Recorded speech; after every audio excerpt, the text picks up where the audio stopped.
আবারও আমার নতুন রেসিপিতে আপনাদের স্বাগত। আজ হলো মাঘ মাসের 1 তারিখ, যেটাকে আমাদের বলা হয় একেন। আমাদের এই একেনের দিনে নিয়ম হচ্ছে মাংস খেতে হয়। শুধু আমাদের নয়, আমাদের গোটা এলাকারই এটা নিয়ম। তাই সেই পরম্পরাকে রক্ষা করতে আজ এক রাজকীয় লাঞ্চ থালির আয়োজন করেছি। মেনুতে গরম ভাতের সাথে লাল লাল স্পাইসি চিকেন কারি, আর তার সাথে রিফ্রেশিং এবং হেলদি একটা গ্রিন চাটনি এবং স্যালাড। দুপুরের খাবারে এক আলাদাই তৃপ্তি। আর কি চাই বলুন দেখি, যেটা তৈরি হয়ে যাবে খুব সহজে। আর এই সিক্রেট গ্রিন চাটনিটা চিকেনের স্বাদকে দ্বিগুণ করে দেয়।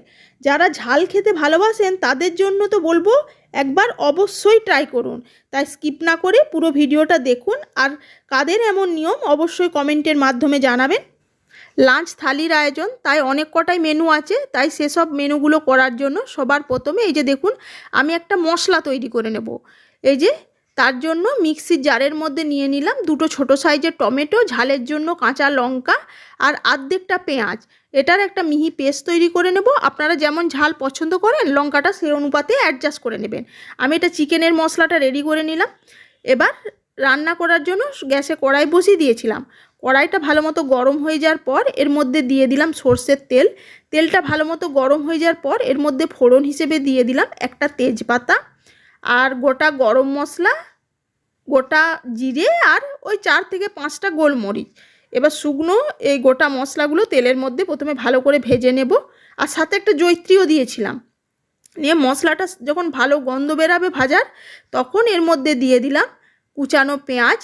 পেঁয়াজটা তেলের মধ্যে প্রথমে ভালোভাবে নেড়ে চেড়ে মিশিয়ে নেব। পেঁয়াজটা তাড়াতাড়ি ভাজা হওয়ার জন্য আমি এখানে একদম তরকারির অনুপাতেই নুনটা দিয়ে নিলাম। আপনারা নুনটা আপনাদের স্বাদ অনুযায়ী অ্যাডজাস্ট করে নেবেন। এবার পেঁয়াজটা প্রথমে ব্রাউন করে ভেজে নেব। এই যে দেখুন, পেঁয়াজটা যখন হালকা ব্রাউন হয়ে যাবে তখন এখানে কিছু বেসিক মশলা অ্যাড করব। প্রথমেই দিয়ে দিলাম কাশ্মীরি লঙ্কার গুঁড়ো, হলুদের গুঁড়ো, আদা রসুন জিরে ধনের পেস্ট, আর ওই যে টমেটো কাঁচা লঙ্কা দিয়ে যে পেস্টটা তৈরি করেছিলাম সেই পেস্টটা। আপনারা চাইলে জিরে ধনেটা পাউডারও ব্যবহার করতে পারেন, কিন্তু ওই যে বাটা মশলা দিয়ে করলে তার স্বাদ দ্বিগুণ হবে, সেই কারণেই আমি এখানে বাটা মশলার ব্যবহার করেছি। এবার মশলাটা ভালোভাবে কষিয়ে নেব যতক্ষণ না মশলাটা থেকে তেল রিলিজ হতে শুরু করছে।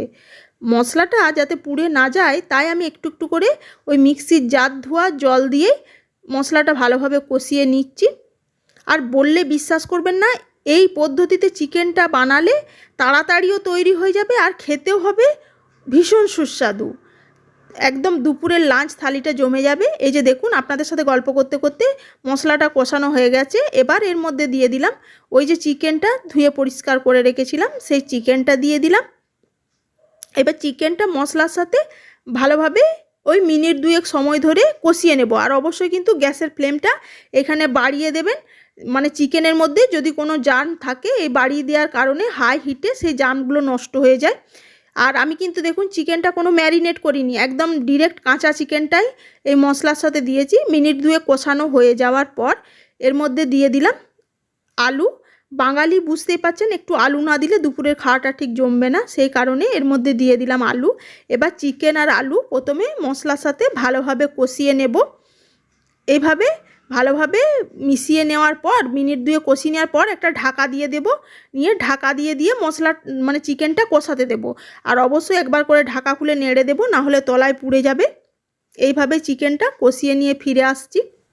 আর আমি আমার পরম্পরাকে রক্ষা করতে তো চিকেন বানাচ্ছি। কাদের এমন নিয়ম অবশ্যই জানাবেন। আর আমার ভিডিও যদি আপনাদের ভালো লেগে থাকে তাহলে অবশ্যই আমার চ্যানেলটা সাবস্ক্রাইব করে পাশে থাকার অনুরোধ রইল। আর ভালো লাগলে একটা লাইক আর কমেন্ট করবেন। এরকম নিয়ম যাদের আছে তারা তো অবশ্যই জানেনও। এই যে দেখুন, চিকেনটা কষানো হয়ে গেছে। মাঝে মাঝে যাতে পুড়ে না যায় একটুখানি করে জল দিয়ে চিকেনটা ভালোভাবে কষিয়ে নিলাম ঢাকা দিয়ে। চিকেনটা দেখুন একদম কষানো হয়ে গেছে।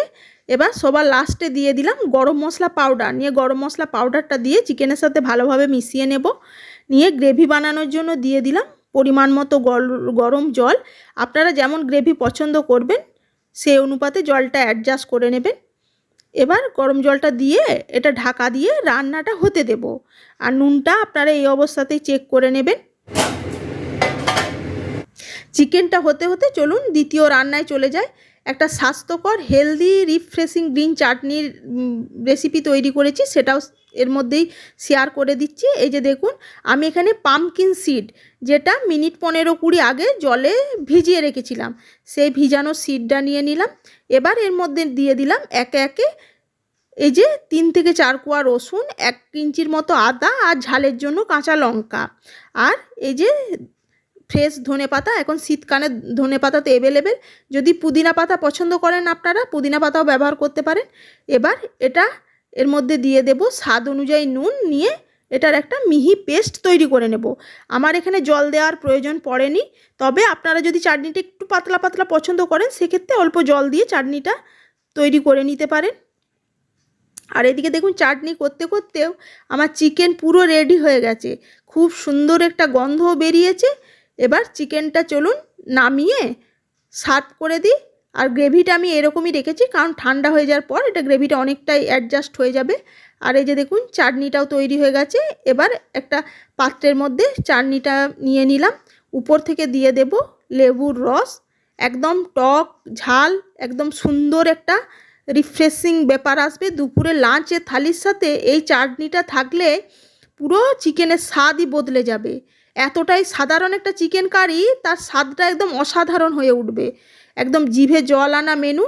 চলুন, সমস্ত রান্নাই আমার কমপ্লিট।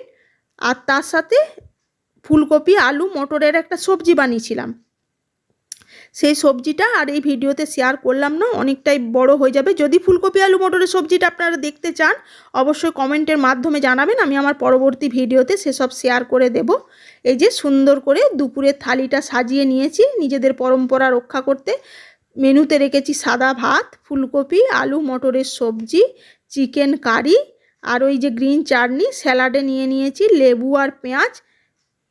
দেখলেন তো কত সহজে তৈরি হয়ে গেল জিভে জল আনা একটা লাঞ্চ থালি। আপনাদের কাছে কেমন লাগলো অবশ্যই জানাবেন। যদি ভালো লেগে থাকে তাহলে প্লিজ আমার ছোট্ট পরিবারের সদস্যের পাশে থাকার অনুরোধ রইল। আর আপনারা কী ধরনের মেনু দেখতে চান অবশ্যই কমেন্টের মাধ্যমে জানাবেন। আজ তাহলে এটুকুই, আবার হাজির হয়ে যাব অন্য কোনো রেসিপিতে। সবাই ভালো থাকবেন, সুস্থ থাকবেন, ধন্যবাদ।